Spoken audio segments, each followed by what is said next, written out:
அவனோடே வாசம் பண்ணுவோம். என்னில் அன்பாயிராதவன் என் வசனங்களை கைக்கொள்ள மாட்டான்.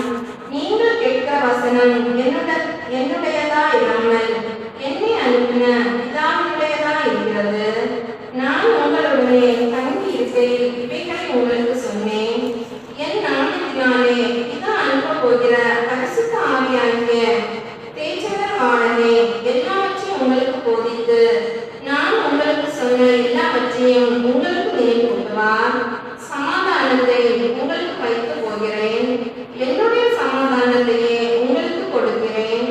உலகம் கொடுக்க போகிற பிரகாரம் நான் உங்களுக்கு கொடுக்கிறதில்லை. உங்கள் இருதயம் கலங்காமலும் பயப்படாமலும் இருப்பதாக என்றார். நம்முடைய பிதாவாகிய தேவனாலும் குமாரனாகிய இயேசு கிறிஸ்துவினாலும் பரிசுத்த ஆவியினாலும் உங்களுக்கு கிருபையும் சமாதானமும் இந்த சாயங்கால கூடுகையிலே உண்டாவதாக. ஆண்டவருடைய சமூகத்தில் வந்திருக்கிற நாம் இந்த மாதத்தின் கடைசி வாரத்தில் நின்று கொண்டிருக்கிறோம். இந்த வருடம் ஆரம்பித்தது நேற்றைக்கு போல் இருக்கிறது. ஆனால் அதற்குள்ளாக ஒரு மாதத்தின் கடைசிக்கு நேராக வந்திருக்கிறோம். முதல் மாதத்தில் ஆண்டவர் நமக்கு கொடுத்த ஆசீர்வாதத்தின் வார்த்தை என்ன? எசேக்கியேல் 38ஆம் அதிகாரம் 7ஆம் வசனத்திலே சொல்லப்பட்ட நீ ஆயத்தப்படு, உன்னை சேர்ந்தவர்களை ஆயத்தப்படுத்து, நீ அவர்களுக்கு காவலாளனாயிரு. இந்த வார்த்தையை அடிப்படையாக கொண்டு நாம் ஆயத்தப்பட வேண்டிய காரியங்கள், ஆயத்தப்படுத்த வேண்டிய காரியங்கள், நாம் காவலாளர்களாயிருந்து செயல்பட வேண்டிய காரியங்களை ஒவ்வொன்றாக நாம் செய்து வருகிறோம்.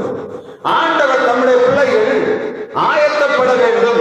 ரோமர் 12ஆம் அதிகாரம் 1ஆம் 2ஆம் வசனத்திலே சொல்லப்பட்டது போல நம்முடைய இருதயம், நம்முடைய ஆவி மறுரூபமாக வேண்டும். நம்முடைய இருதயங்கள் மறுரூபமாகும் போதுதான் அது வெளிப்படும், நல்ல காரியமாக வெளிப்படும். பிறருக்கு நாம் பிரயோஜனமாக மாற வேண்டும் என்று சொன்ன நம்முடைய மனம் புதிதாக வேண்டும்.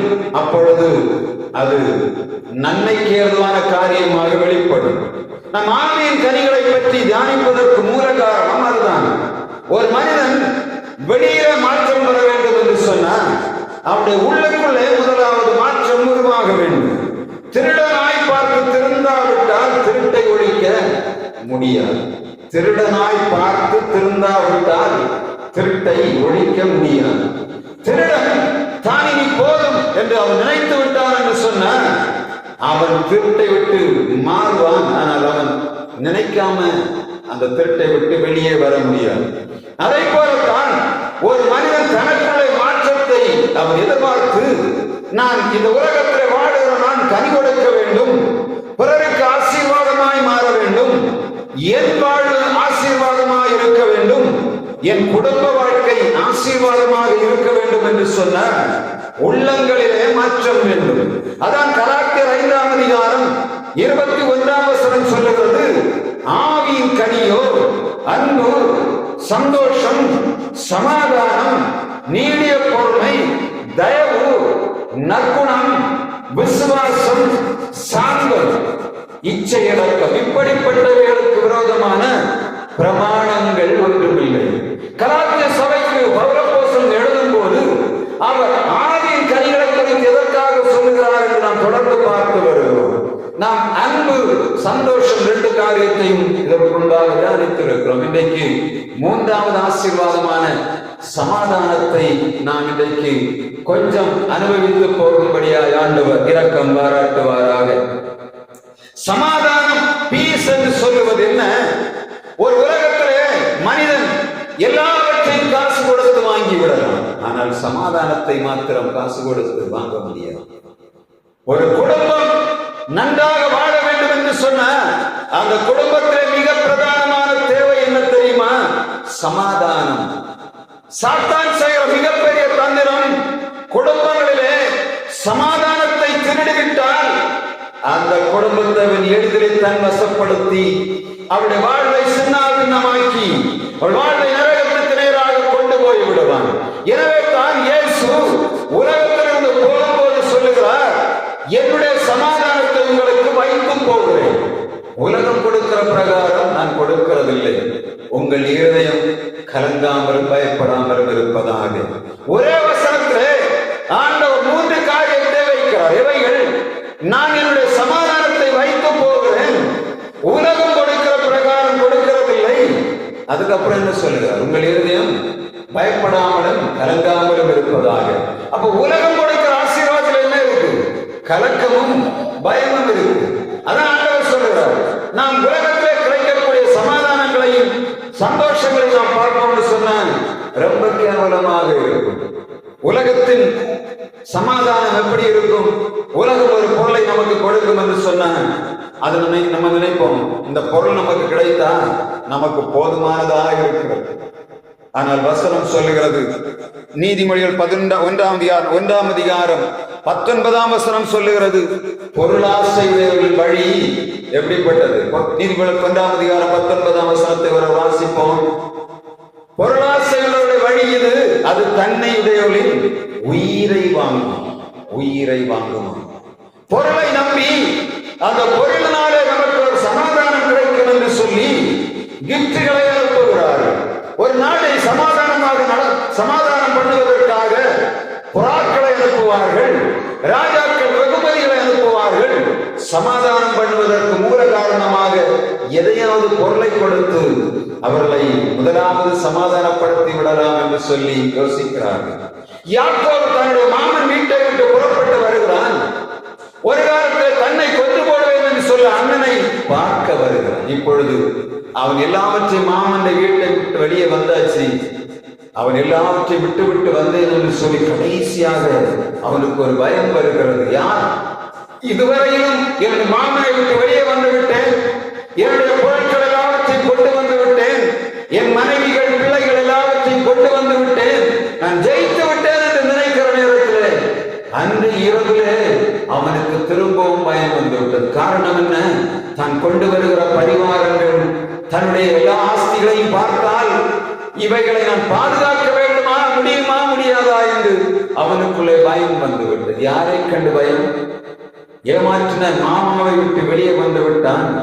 தான் ஏமாற்றினவன் ஒருவர் வஞ்சகத்தோடு இருக்கிறதை அவனுக்கு நினைவு வந்தது. அவன் சொல்லுகிறான், வசனம் சொல்லுகிற ஏசா சொல்லுகிறான், என் தகப்பனுக்காக துக்கிக்கும் நாட்கள் வரும், அப்பொழுது என் சகோதரனாய யாக்கோபை கொண்டு போடுவேன் என்று சொல்லி அவன் சொல்லுவது ரெபெக்காள் கேட்டபடியினால்தான் யாக்கோபை நோக்கினான், தன் மாமன் வீட்டுக்கு துரத்தி விடுகிறார். இப்பொழுது எல்லாவற்றையும் சம்பாதித்து விட்டு திரும்ப வரும்போது அந்த கொலைவெறியோடு இருக்கிற மனிதனை நினைத்தவுடனே அவனுக்கு பயம் வந்து விடுகிறது. இப்பொழுது அவன் செய்யக்கூடிய காரியம் என்ன?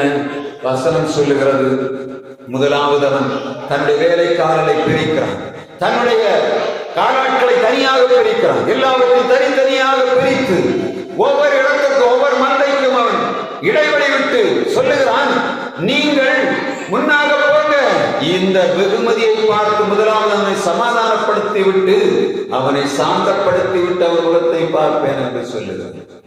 முடிவு என்ன தெரியுமா? இவன் சாந்தப்படுத்தும்படியாக வருகிறான்.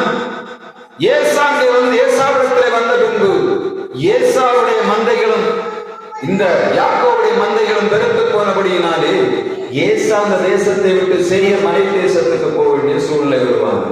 எங்க முழுவதுமாக 21 வருடங்கள் தன்னுடைய சொந்த வீட்டில் இருந்த ஏசா யாக்கோபு வந்தவுடனே அவனை வைத்து விட்டு இவன் மலைக்கு போக வேண்டிய சூழ்நிலை வருவான். உலகத்துல சமாதானம் எல்லாம் இப்படித்தான் இருக்கு. எப்படி இருக்கும்? ஒரு ஆளுக்கு சமாதானமாக இருக்கும், பொருள் சமாதானமாக இருக்கலாம், ஆனால் அதே சமாதானம் இன்னொருவருக்கு கேடாக முடிகிறதை நம் அன்றாட வாழ்விலே பார்க்கலாம். ஆனால் இயேசு கொடுக்கிற சமாதானம் அப்படிப்பட்ட சமாதானம் இல்லை. இந்த ஆவியின் கனி நம்முடைய வாழ்விலே வேண்டும் என்று சொன்ன வசனம் சொல்லுகிறது, இயேசு கொடுக்கிற சமாதானத்தை பெற்றுக் கொள்ள வேண்டும் என்று சொன்ன அந்த ஆவியின் கனிகள் முடித்த பிறகு கடைசி வசனத்தை வாசிங்க. என்ன சொல்லுகிறது? கிறிஸ்துவனுடையவர்கள் மாமிசத்தையும் அதன் ஆசை இச்சைகளையும் சிலுவையில் அறைந்திருக்கிறார்கள். அப்படிதானே? கலாத்தியருக்கு பவுல் அப்போஸ்தலன் தன்னுடைய நிருபத்தை எழுதும் போது மாமிசத்தின் கிரியைகளை சொல்லுகிறார், ஆவியின் கிரியைகளை சொல்லுகிறார், சொல்லி முடித்துவிட்டு சொல்லுகிறார், இவை எல்லாம் இருந்தாலும் கிறிஸ்தவனுடையவர்கள் தங்கள் மாம்சத்தையும் அதன் ஆசை இச்சைகளையும் சிலுவையில் அறைந்திருக்கிறார். அப்படின்னு ஆவியின் கனியை பெற்றுக்கொள்ளணும். என்ன பண்ணணும்? என்ன பண்ணணும்? இதுவரை அதை அப்படியே படிச்சிருக்கோம். யாராவது இந்த வேலை திங்க் பண்ணி பார்த்துருக்கீங்களா? ரொம்ப கஷ்டம். ஆவியின் கனிகள் ஒரு மனிதனுடைய வாழ்விலே நிறைவேறப்பட வேண்டும் என்ற சாதாரணமான காரியம் இல்லை. சாதாரணமான காரியம். ஆசை இச்சைகளையும் சரீரத்தையும் மாம்சத்தையும் அதன் ஆசை இச்சைகளையும் சிலுவையில் அடையாவிட்டால் அன்பையும் பார்க்க முடியாது, சந்தோஷமாகவும் இருக்க முடியாது, சமாதானத்தையும் அனுபவிக்க முடியாது. இந்த ஆவியின் கனிகள் ஒன்றையும் நாம் அனுபவிக்கவே முடியாது. நம்முடைய மாம்சத்தையும் அதன் ஆசை இச்சைகளையும் சிலுவையில் அறையாவிட்டால் கொஞ்சம் யோசித்து பார்ப்போம். மாம்சத்தையும் அதன் ஆசை இச்சைகளையும் சிலுவையில் அறைந்து கொல்லுவதுன்னா ரொம்ப வேற எக்ஸாம்பிள் நான் சொல்ல வரவில்லை. வீட்டுல இன்றைக்கு கணவன் வேலை செய்து கொஞ்சம் பணத்தை கொண்டு வருகிறார். வீட்டுல வந்த உடனே மாதத்துல முதலாவது செய்கிற வேலை அம்மாமாரு சாரி எடுக்கணும்னு வச்சிருங்க. எப்ப பார்த்தாலும் ஒவ்வொரு மாசமும் ஒரு 2 சாரியாவது எடுக்கணும். நான் சும்மா சொல்லுகிறேன், நீங்க எடுக்கிறீங்கன்னு தெரியல. ஆனா கணவன் கொண்டு வரார், சம்பளத்தை வாங்கி கொண்டு வருவார். வந்த உடனே அவர் ஒரு கணக்கு வச்சிருப்பார். இந்த மாசம் இவ்வளவு கடன் கிடக்கு, இந்த கடன் எல்லாம் தீர்க்கணும், என்னுடைய பிள்ளைகளுக்கு காரியங்களை செய்ய வேண்டியிருக்கு. ஆனா அம்மாவுடைய உள்ளத்துல என்ன இருக்கும்? இந்த மாள் கொண்டு வந்த சம்பளம் வந்தவுடனே முதல்ல என்ன பண்ணணும்? அவ போட்டிருக்க மாதிரி ஒரு கலர் ட்ரெஸ் நான் வாங்கணும், அவ போட்டிருக்க அதே டிசைன்ல ஒரு பொருள் வாங்கணும், அவ பட்டு உடத்துக்கு அதே பட்டு நான் வாங்கணும். உள்ளத்துக்குள்ள பட்டு என்ன இருக்கும்? ஏறி பட்டாய் இருக்கும். அவர் வந்து பைசா கொண்டு கொடுத்தவன ஒன்னும் தெரியாது, எடுத்து கொண்டு போய் பட்டு கடையில போய் பட்டு. வீட்டுல சமாதானம் இருக்குமா? இருக்குமா? என்ன இருக்கும்? அவர் வந்து பாப்பார், என்னடா இந்த மாசம் நம்முடைய கடனை தீர்க்க வேண்டும் என்று சொல்லி இல்லவா கொண்டு வந்து கொடுத்தேன், சாரி இல்லையா? நிறைய இருக்கு, ஆனா என்ன இல்ல? அந்த கலர்ல அந்த டிசைன்ல இல்ல. மாம்சம் என்ன சொல்லணும்? வாங்கிடணும். எப்படியாவது அது என்ன கஷ்டப்பட்டாலும் சரி ஒண்ணு வாங்கணும். வாங்கிட்டு ரெண்டாவது விற்க முடியுமா? விற்க முடியுமா? எனக்கு தெரிஞ்ச ஒரு ஆளுக்கு 4 கிலோ சாரி, ஆனாலும் தெருவில் ஒரு ஆள் கூவிட்டு போனா இங்க வாங்க 2 இடத்துல ஒரு நாள் கடன் தீரவில்லை. ஒரு நாள் 2 லட்ச ரூபாய் சம்பளம் வாங்குறாங்க. இன்னைக்கு எப்ப பார்த்தாலும் 4 கிலோ சாரி பழஞ்சில நம்ம ஊர்ல ஒரு தடவை ஊத்தினாங்க கூட இல்லை. சமாதானத்தை குடும்பங்கள் இழந்து போகிறது. ரொம்ப கவனமாக இருக்கணும். ஆவியின் கனிகள் நம்முடைய வாழ்வில் நிறைவேறப்பட வேண்டும் என்று சொன்னால் மாம்சத்தையும் அதன் ஆசை இச்சைகளையும் சிலுவையில் அறையாவிட்டால் ஆவியின் கனி நமக்குள்ளே நிறைவேறப்பட முடியாது. நம்ம தெளிவான சின்ன ஒரு எக்ஸாம்பிள் தான் சொன்ன. நம்ம யோசிக்கும்படியா நம்முடைய குடும்பங்களை பாதுகாக்கணும், நம்முடைய பிள்ளைகள் சமாதானம். இது நான் இப்ப பிரச்சனை இப்ப சமீபத்தில் 2 நாளைக்கு முன்னாடி ஒரு ஆள் அதை பண்ணிச்சு. அதனால எனக்கு சக்கரமாக கடன் கிடக்கு, சம்பளம் வந்தவன துணி வாங்க போகுது, கடனை கொடுக்கணும்னு வேண்டாம், கடன்காரன் எப்படி கொடுத்துருக்கு. ஆனா அந்த குடும்பத்துக்கு எவ்வளவு சமாதானம். இந்த பைசா வந்தா நான் ஏதோ பண்ணுறேன், கடன் கொடுத்தவங்க நினைத்துக் கொண்டிருக்கோம். ஆனா இவங்க அதை பார்க்கற அந்த குடும்பத்துடைய சமாதானத்தை நாம் வீணடிக்கிறோம் என்பது அவங்களுக்கு தெரியவில்லை. கிறிஸ்தவனுடையவர்கள் என்ன செய்வார்கள்? மாமிசத்தையும் அதை ஆசைச்சைகளையும் சிலுவையில் அறைவார். நாம் திருச்சபை நங்கத்தர்களாக இருக்கிற நாம் நிறத்த போல ரொம்ப நேரம் பேசக்கூடாது. ஏன்னா நிறைய பேச வேண்டியிருக்கு. தொடர்ந்து இந்த வருஷம் முழுவதும் இப்ப நம்ம விதைக்கக்கூடிய விதை என்ன? நம்ம ஆவியில் ஒரு மறுரூபம் வேணும். நம்ம ஒரு எடுத்து எழுதணும். இந்த சாரிய துணியா இருந்தது ஒரு வருஷத்துக்கு ஒரு கதை ஒரு ட்ரெஸ் எடுத்தது. நாங்கெல்லாம் அப்படியெல்லாம் எடுத்தது. நான் உங்களுக்கு சொல்றேன், உங்களுக்கு ஆசையா இருந்தா ஒரு பண்டிகை நாட்கள்ல ஒரு ட்ரெஸ் எடுக்கிறோம். ஆனா ஒவ்வொரு வாரம் ஒவ்வொரு மாசமும் ட்ரெஸ் எடுத்தா கொஞ்சம் கவனிக்கணும். ஏன்னா நம்முடைய குடும்பத்திலே சமாதானத்தை இழந்து போகக்கூடாது. நம்முடைய பிள்ளைகளுடைய வாழ்வு அவர்கள் நன்றாக படித்து வர வேண்டிய நேரத்தில் நம்ம கடனுக்குள்ளே கிடந்தோம் என்று சொன்ன நம்முடைய பிள்ளைகளுடைய வாழ்வை நாம் சரி பண்ண முடியாது. எனவே கவனமாக நம்ம செலவு பண்ணணும். ஆண்டவருடைய பாதத்தில் வந்திருக்கிற நாம் இச்சை இலக்கம் உள்ளவர்களாய் நம்முடைய மாம்சத்தின் இச்சைகளையும் மாம்சத்தையும் அதன் ஆசை இச்சைகளையும் சிலுவையில் அறையணும். அப்பதான் என்ன பண்ண முடியும்? எதையாவது மிச்சம் எடுக்க முடியும். நீங்க இன்வெஸ்ட் பண்ணக்கூடிய பொருள் எல்லாம் அது திரும்ப விற்க முடியுமா என்று பார்க்கணும். அதை நம்ம திரும்ப எடுத்தா அதுல ஏதாவது வருமானம் இருந்தா அதுல இன்வெஸ்ட் பண்ணுங்க. உங்களுக்கு தேவைகள் போக மீதி பணங்களை என்ன பண்ணணும்? இன்னைக்கு கொண்டு போனா அதை வித்தா ஏதாவது கிடைக்கும் அப்படின்னா நான் என்ன சொல்றேன் உங்களுக்கு புரியும். அதுகளை செய்யுங்க. கூடிய மட்டும் சிக்கனமாக இருந்து பழகுங்க. உங்கள் வாழ்வு உங்கள் கையில் ஆண்டவர் தந்திருக்கிறார்.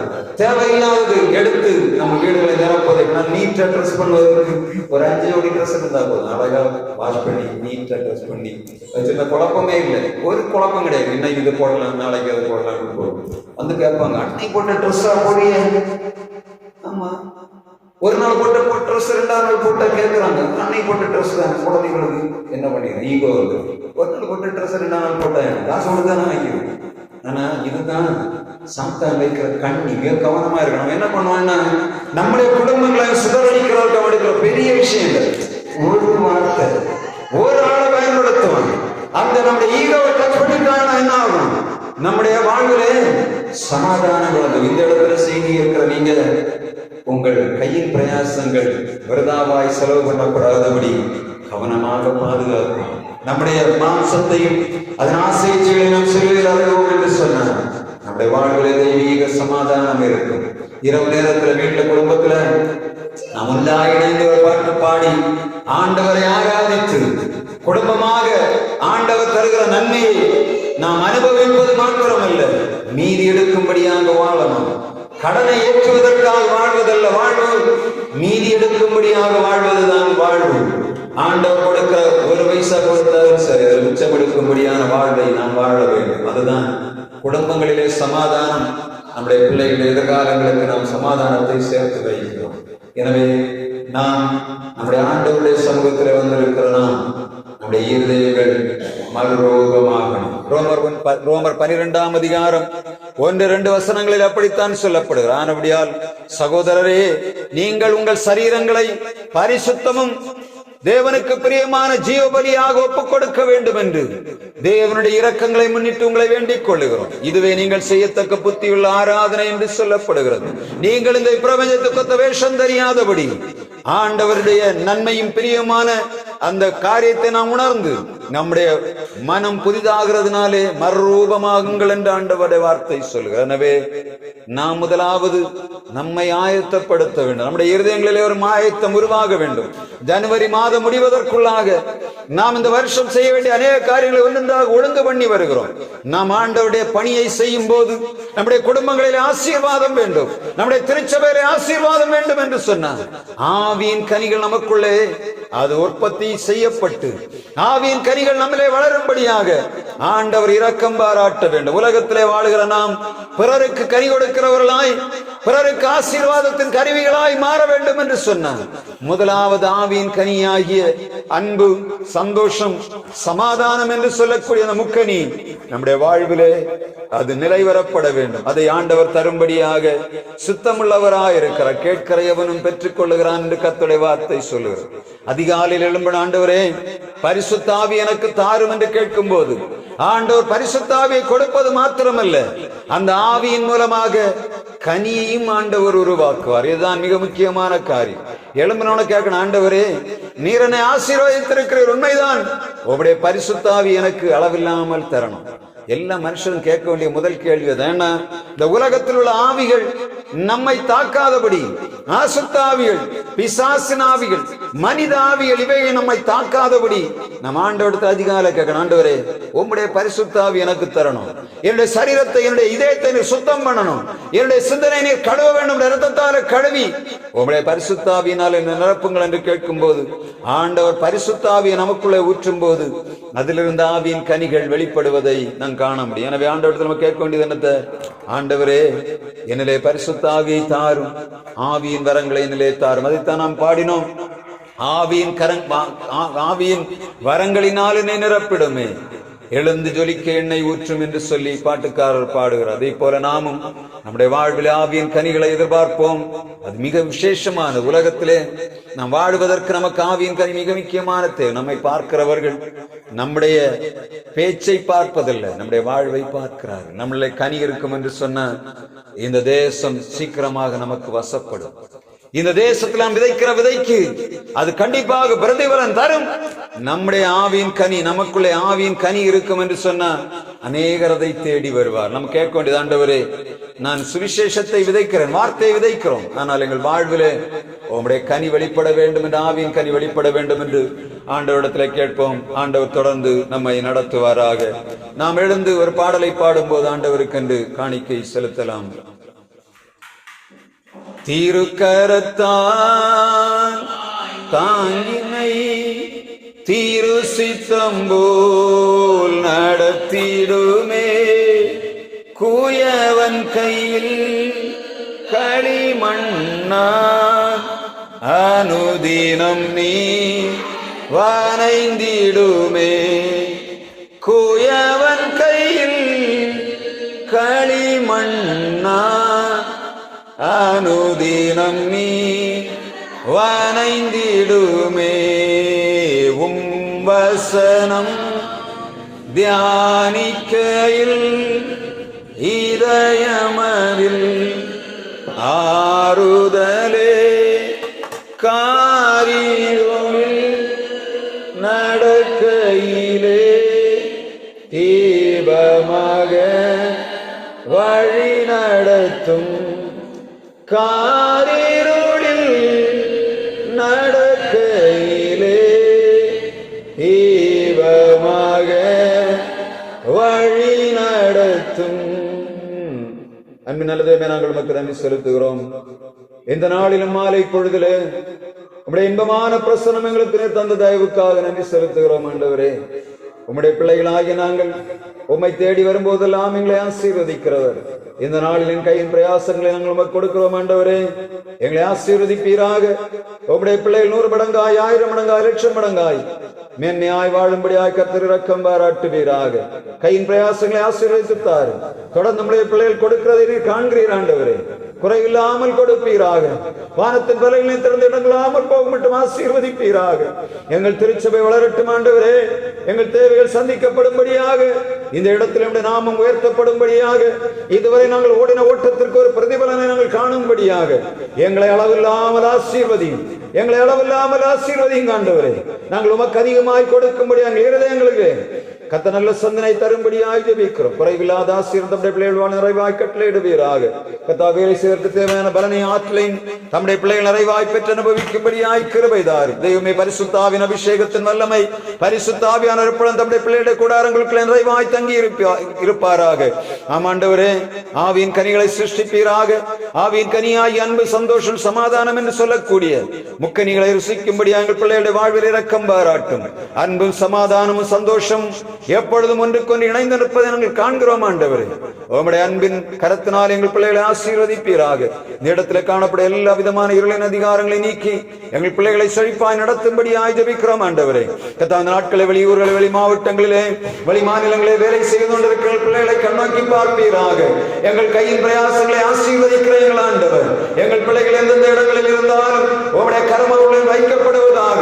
உம்முடைய ஆசீர்வாதத்தின் கரத்தை நீட்டுங்க. ஆண்டவரே, அவள் நிறைவாய் வாழும்படியாய் கர்த்தர் தம்முடைய பிள்ளைகளுக்கு எல்லா நன்மைகளையும் செய்யும்படியாய் ஜெபிக்கிறோம். அவள் இருக்கிற இடங்களிலே காணப்படுகிற காலநிலைகள், சூழ்நிலை ஒன்றும் சேதப்படுத்தாதபடி எங்கள் பிள்ளைகளை பாதுகாக்கும்படியாய் ஜெபிக்கிறோம். ஆண்டவரே, போக்குவரத்திலும் கூட இருக்கிற நாட்டுடைய பாதுகாப்பு எங்கள் பிள்ளைகள் மேல் வைக்கப்படுவதாக. உலகத்திலே வந்து எந்த மனுஷன் பிரகாசிப்பிக்கிற மையான ஒளியாகி ஆண்டவராய் இயேசு கிறிஸ்துவின் ஒளியானது எங்கள் தேசத்திலே வீசும்படியாய் ஜெபிக்கிறோம். இருளின் அதிகாரத்துக்குள்ளே, பாவத்துக்குள்ளே கட்டப்பட்டு கிடக்கிற ஜனங்களை கர்த்தர் விடுதலை ஆக்கும்படியாய் ஜெபிக்கிறோம். இதோ வாசற்படியில் தட்டுகிறேன். ஒருவன் சத்தத்தை கேட்டு கதவை திறந்தால் நான் அவனுக்குள் பிரவேசித்து அவனோடு போஜனம் பண்ணுவேன் என்று சொன்னீர்கள். ஆண்டவர், இந்த நாளிலும் நீ தட்டி கொண்டிருக்கிறீர். உங்களுடைய வார்த்தைக்கு செவி கொடுத்து சமாதானத்தை நிறைவே அனுபவிக்கும்படியாய் யார் யாரெல்லாம் தங்கள் உள்ள கதவுகளை, தங்கள் வீடுகளை, தங்கள் இதயங்களை திறக்கிறார்களோ கர்த்தர் வீடுகளுக்குள்ளே இறங்கி போவீராக. ஆவியின் வல்லமை கிரியை செய்வதாக. எல்லா இருளின் அதிகாரங்கள் தேசத்தை விட்டு அகன்று போவதாக. எங்கள் ஆலயத்துக்குள்ளே வந்து ஆராதிக்க முடியாததை தடையாய் கிடக்கிற எல்லா தடைகளும் நீக்கப்படுவதாக. இருதயங்களை குணப்படுத்துங்க. ஆண்டவரே, சிந்தனைகளை ஆறுதல் படுத்துவீராக. உம்முடைய சமூகத்திலே நிறைவான ஆசீர்வாதம் உண்டு, அவைகளை பெற்றுக் கொள்ள வேண்டும் என்று சொல்லி ஒவ்வொருவரும் வாஞ்சித்து நம்முடைய ஆலயத்திலே வந்து தொழுது கொள்ளும்படியாய் கிருபைதார். எங்களுக்கு தந்திருக்கிற நாட்களிலே எங்களுக்கு தந்திருக்கிற ஜீவன் சுகபலன் அனைத்தும் உமக்காக செலவிடப்படும்படியாய் கிருபைதார். சீக்கிரமாய் வரப்போகிறீர் ஐயா. உங்களுக்காக ஒரு ஸ்தலத்தை ஆயத்தம் பண்ண போகிறேன். நான் போய் உங்களுக்காக ஸ்தலத்தை ஆயத்தம் பண்ணின பின்பு நான் இருக்கிற இடத்தில் நீங்களும் இருக்கும்படி நான் மறுபடியும் வந்து சேர்த்துக் கொள்வேன் சொன்னாண்டவர். தீவிரமாய் வரப்போகிறீர். வருகைக்கு ஆயத்தமாய் நாங்கள் வாழும்படியாய் கிருபைதார். நிலையில்லாத உலகம் அந்த இடத்தில் தூங்கிக் கொண்டிருக்கிறோம். ஆமாண்டவரே, உங்களுடைய பிரசனம் எங்களுக்கு தரும் ஜெபிக்கிறோம். எங்கள் பிள்ளைகள் கை பிரயாசங்கள் நிறைவாய் ஆசீர்வதிக்கப்படுவதாக. அரசாங்கத்திலே, தனியார் துறைகளிலே, கட்டுமான பணிகளிலே, காவல் பணிகளிலே நீதியரசர்களாய் கர்த்தாவை பணி செய்கிறவர்கள் கண்ணோக்கி பாரும். சொந்தமாக வியாபாரங்கள், கடைகள், கர்த்தா வாகனங்கள் சொந்தமாக வைத்திருக்கிறவரை கண்ணோக்கி பார்ப்பீராக. நம்முடைய பிள்ளைகளுக்கு நிறைவான ஆசீர்வாதம் கட்டளையிடுது. தெய்வமே, திருமணத்திற்கு எதிர்பார்த்துக் கொண்டிருக்கிற பிள்ளைகளுக்கு தீவிரமாய் கர்த்தர் நன்மை செய்வீராக. திருமணத்தில் இணைக்கப்பட்டும் பிரச்சனைகளுக்கு இருக்கிற ஜனங்களை கர்த்தர் கண்ணோக்கி பார்ப்பீராக. நம்முடைய தெய்வீக சமாதானம் இந்த வீடுகளுக்குள்ள நிறைவாய் இறங்கும்படியாக ஜெபிக்கிறோம். திருமணமாகிய அநேக நாட்களாக குழந்தை செல்வம் இல்லாமல் இருக்கிற எங்கள் பிள்ளைகளை கர்த்தர் செல்வங்களை கொடுத்து, குழந்தை செல்வங்களை கொடுத்து ஆசீர்வதிப்பீராக. கர்த்தத்தின் கனியை கொடுத்து ஆசீர்வதிக்கிறீர்கள். உங்கள் பிள்ளைகளை ஆசீர்வதித்து நிறைவாய் நடத்தும்படியாக ஜெபிக்கிறோம். எங்கள் பிள்ளைகளை கால்நடைகளை ஆசீர்வதியும், கொடுத்துகிற நிலவரங்களை ஆசீர்வதிப்பீராக. சரீர சுகபலன் ஆரோக்கியம் ஒவ்வொரு நாளும் புதிதாய் கட்டளையிடப்படுவதாக. இவர்கள் ராஜரீக ஆசாரிய கூட்டம், இவர்கள் பரிசுத்த ஜாதி, உமக்கு சொந்தமானவர்கள் ஐயா. நிறைய கரம் பிடித்து நடத்தும்படியாக ஜெபிக்கிறோம். இரவு நேரத்தில் ஆசீர்வாதத்தின் வீடுகளுக்குள்ளே வைக்கப்படுவதாக. நீதிமான்களின் கூடாரங்களில் ரட்சிப்பின் கம்பீர சத்தம் உண்டு என்று வார்த்தை சொல்லுகிறது. கர்த்தாவே, நீதிமான்கள் தங்கள் படுக்கையில கம்பீரப்பார்கள் சொன்ன வார்த்தை பிரகாரம் இரவு நேரத்தில் சங்கார வீடுகளுக்குள்ள கடந்து வராதபடி ஆடிக்கப்பட்ட ஆட்டுப்பட்ட இரத்தத்தை வாசல்களிலும் நிலைக்காலிலும் நாங்கள் விசுவாசத்தோடு இந்த நேரத்தில் பூசுகிறோம். உம்முடைய தயவுள்ள கரங்களை பிள்ளைகளை தாழ்த்தி ஒப்புக் கொடுக்கிறோம். போக்குவரத்தில் கூட இருக்கும்படியாக ஜெபிக்கிறோம். அன்பான கர்த்தர்களோடு கூட இருக்கிற தயவுக்காக நன்றி செலுத்து. தொடர்ந்து உம்முடைய திருக்கரங்களை தாழ்த்தி ஒப்புக் கொடுக்கிறோம். இறைவனே, இயேசு கிறிஸ்து நாமத்தில் ஜெபிக்கிறோம். ஜீவனுள்ள நல்ல பிதாவே, ஆமென். பரமண்டலங்களில் பிதாவே, உம்முடைய நாமம் பரிசுத்தப்படுவதாக, ராஜ்யம் வருவதாக, உம்முடைய சித்தம் பரமநிலை செய்யப்படுவது போல பூமியிலும் செய்யப்படுவதாக. எங்களுக்கு வேண்டிய ஆகாரத்தை எங்களுக்கு தாரும். எங்கள் கடனாளிகளுக்கு நாங்கள் மன்னிக்கிறது போல கடன்களுக்கு மன்னியும். எங்களை சோதனைக்கு உட்பட நாமத்தில் எங்களை ரட்சித்துக் கொள்ளும். ராஜ்யம் வல்லமை மகிமை நிலைக்கும் தேவர்களே, ஆமென். ஆசீர்வாதம் நம்முடைய பிதாவாகிய கடவுளுடைய அன்பும் குமாரனாகிய இயேசு கிறிஸ்துவின் கிருபையும் தூய ஆவியானவருடைய இல்லாத பிரசன்னம் நம்ம இவரோடு நின்று நின்று நிறைத்திருந்து காப்பதாக. ஆமென்.